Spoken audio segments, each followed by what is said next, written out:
Salut, j'espère que vous allez bien. Bienvenue pour une nouvelle lecture du doc.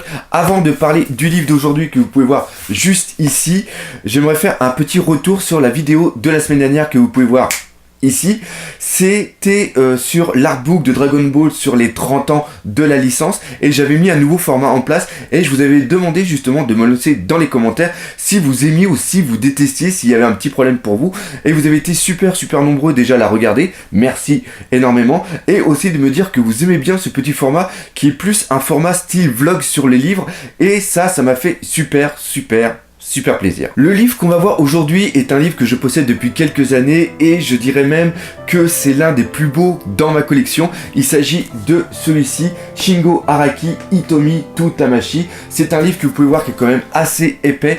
Il fait 380 pages. Il est sorti fin de l'année 2012. Il a fait suite justement à l'exposition hommage qu'il y a eu sur Shingo Araki qui s'est déroulée au Japon de octobre 2012 à novembre 2012. Et pour ceux qui ne le connaîtraient pas, Shingo Araki est quelqu'un qui a quand même à son niveau révolutionné un petit peu l'animation au niveau du Japon. Il a surtout révolutionné Saint Seiya parce qu'il a pu apporter de la patte graphique, parce que on est tous d'accord que Saint Seiya, quand on regarde le manga, ça pique quand même pas mal les yeux, et il a pu justement apporter tout ce character design, que ce soit au niveau des armures mais même au niveau des personnages. Et grâce à ce livre, on va voir que ce trait est vraiment propre à Shingo Araki, et il a surtout travaillé sur des dessins animés qui ont carrément marqué notre jeunesse. La couverture de cet artbook va nous montrer un petit peu ce que l'on va avoir à l'intérieur de celui-ci, c'est-à-dire plein de croquis des différentes œuvres sur lesquelles a travaillé Shingo Araki, comme par exemple Ulysse 31, Lady Oscar, Saint Seiya, ou même d'autres comme par exemple Le Roi Léo de 1965, Babel 2, autant pour moi. Ici on a Chéri Miel, on reprend du Lady Oscar, on revoit ici Saint Seiya, et ce que j'ai beaucoup apprécié rien que déjà sur cette couverture, c'est une certaine sobriété, c'est-à-dire que on est dans des couleurs assez claires. On a du blanc et du gris, on a un titre en noir bien sûr avec le nom Shingo Araki, 1939 la date de sa naissance, et après bien sûr malheureusement 2011 l'année de sa mort. Hitomi to Tamashi qui, comme son nom l'indique, signifie des yeux à l'âme, et cette sobriété qui est sur la couverture va se retrouver à l'intérieur de cet artbook, et en un sens ça va vraiment être génial car cet artbook est un véritable hommage aux œuvres et surtout au travail de Shingo Araki. Cet artbook va être composé de plusieurs parties. Le premier chapitre va reprendre vraiment tous les travaux qu'il y a eu au niveau de Shingo Araki dans le début de sa carrière. Et la chose qui saute aux yeux, c'est les déchirures que l'on peut voir un petit peu partout au niveau des documents. Ça, c'est dû au fait que le fils de Shingo Araki a justement retrouvé ces documents et a décidé de les montrer lors de l'exposition Hitomi to Tamashi qui a eu lieu au Japon de octobre à novembre 2012. La deuxième partie va nous montrer la plupart des œuvres sur lesquelles a travaillé Shingo Araki, et là on a bien sûr le Roi Léo avec un magnifique crayonné, des images en couleur et aussi des personnages avec les décors. Personnellement, j'adore la manière dont a été présenté cet artbook, comme je vous l'ai dit lors de sa présentation, car on retrouve un côté sobre absolument génial qui met parfaitement en valeur les différents dessins, comme vous pouvez voir ici par rapport au personnage de Ashita Nojo. C'est quelque chose d'absolument fantastique. On a aussi beaucoup de documents comme des Jenga ou encore des cellulos que vous pouvez voir ici, et on a même une transposition entre les Jenga et après le résultat final à l'écran. Shingo Araki a beaucoup travaillé sur des œuvres qui ne sont pas connues par rapport à nous Européens. Par contre, il y a des œuvres qui ont complètement marqué notre esprit, comme par exemple Goldorak, avec ici une présentation du personnage de Phénicia, personnage qui d'ailleurs a été créé par Shingo Araki. Après, on a d'autres dessins absolument géniaux de Actarus, Alcor, et tout va être vraiment concentré sur les personnages car Shingo Araki était quelqu'un qui s'occupait surtout du character design. Et encore une fois, regardez, le fait de mettre des dessins en couleur sur des grandes pages permet vraiment d'apprécier à leur juste valeur ces artworks. Et regardez là, c'est pareil, le fait encore une fois de mettre une page blanche juste devant vient renforcer tout ce travail qu'il y a au niveau des personnages. Et là on reconnaît vraiment le style qui est propre à Shingo Araki, que nous après on va surtout connaître par rapport à Saint Seiya. Donc toujours pareil, beaucoup de dessins aussi en couleur.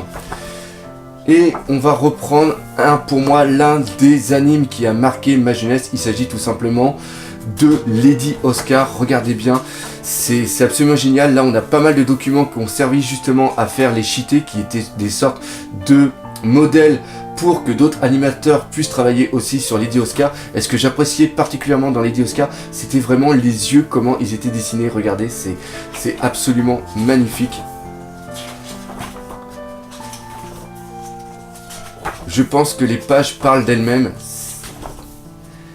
Et après, on va arriver sur un anime qui a aussi marqué les plus vieux d'entre nous. Il s'agit bien sûr de Ulysse 31, sur lequel Shingo Araki a fait un très gros travail, surtout par exemple dans la création du personnage de Thémis et aussi celui de Numaïos et bien sûr de Nono. Donc voilà, ça c'était par rapport à l'épisode de Atlas, qui est un épisode qui m'a beaucoup marqué. Là bien sûr, Nono. On a tous rêvé d'avoir un petit robot comme ça. Et là, regardez-moi ces gros plans par rapport à Ulysse, absolument magnifique. Pareil, j'adore beaucoup le fait qu'on a beaucoup de crayonnés juste avant et après qu'on se retrouve avec des pages en couleur. Et ce qui est vraiment génial, c'est le fait que ces documents sont présents seulement que dans cet artbook et qu'on peut les retrouver dans aucun livre après.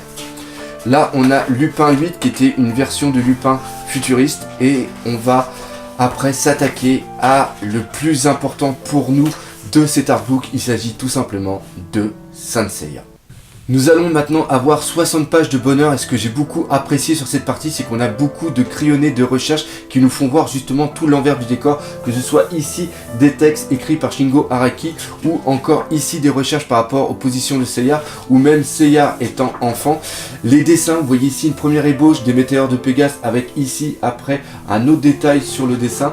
Et ce qui est vraiment génial, c'est qu'on a des images qui sont liées par rapport à l'anime, mais on va avoir aussi un dessin ici qui a servi à faire les boîtes des jouets des Chevaliers Zodiac que l'on avait étant enfant.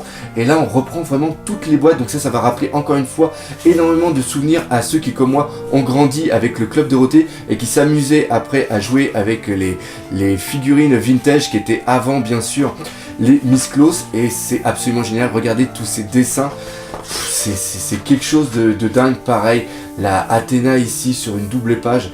Et encore une fois, c'est la sobriété des dessins qui m'a vraiment interpellé. On a vraiment l'impression de ressentir toute l'âme qu'il y a derrière Saint Seiya, derrière ces Chevaliers Zodiac. Après, on arrive bien sûr sur la partie sur laquelle il a beaucoup travaillé, c'est-à-dire sur Hades, avec ici deux parties qui étaient utilisées pour faire les couvertures de CD.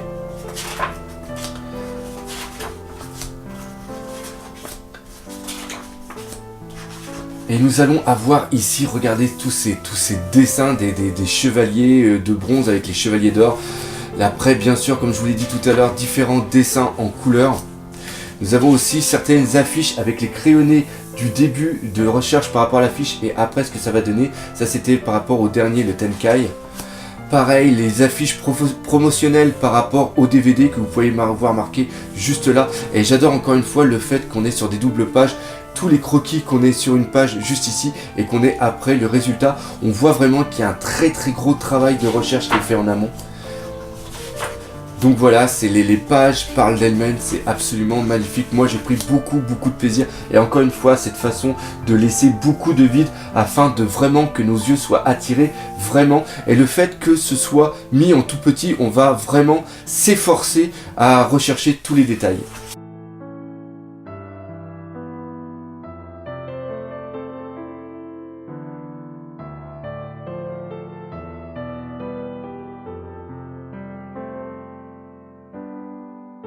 Donc on a fini maintenant avec la partie sur Saint Seiya et on va maintenant parler des différents travaux, des derniers travaux de Shingo Araki. Donc là je vais passer vraiment plus vite parce que cette vidéo sinon va durer des heures et des heures, mais on retrouve toujours dans les mêmes choses, c'est-à-dire que des crayonnés avec les résultats juste après. Et là toujours pareil, on a toujours, c'est peut-être aussi le défaut que certains ont dit par rapport à Shingo Araki, c'est-à-dire que il n'y a pas une grande évolution au niveau de ses personnages, on reconnaît toujours le même character design et Saint Seiya a tellement marqué les esprits qu'on a toujours ce petit retour, cette petite comparaison qu'on va toujours faire entre les différents personnages. Je dis tiens regarde celui-là il ressemble à Seiya, celui-là ressemble à Yoga ou quoi que ce soit. La dernière partie va être ses derniers travaux où là il va vraiment repartir sur du manga classique avec justement la dernière œuvre qu'il a mis en place et que là nous pouvons voir presque dans son intégralité.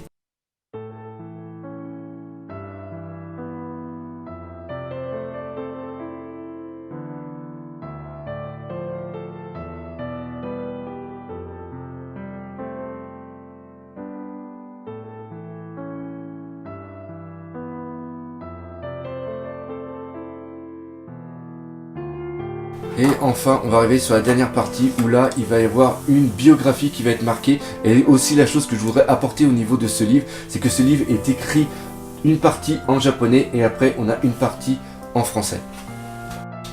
Et là, on reprend vraiment toutes les différentes œuvres sur lesquelles il a travaillé avec les années de parution.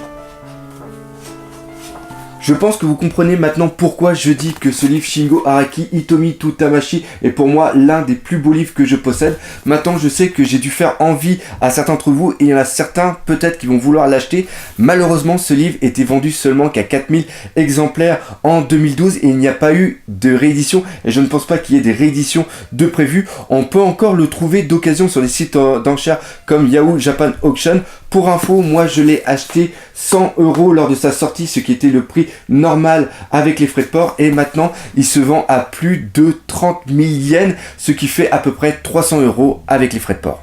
Cette lecture du doc est maintenant terminée, j'espère que ça vous aura fait plaisir de découvrir ce livre avec moi. Si c'est le cas, n'hésitez pas à le laisser dans les commentaires. Pareil, partagez, abonnez-vous à la chaîne et défoncez la gueule de ce putain de pouce bleu. Et nous, comme d'habitude, on se dit à bientôt pour de nouvelles lectures du doc. Allez, salut!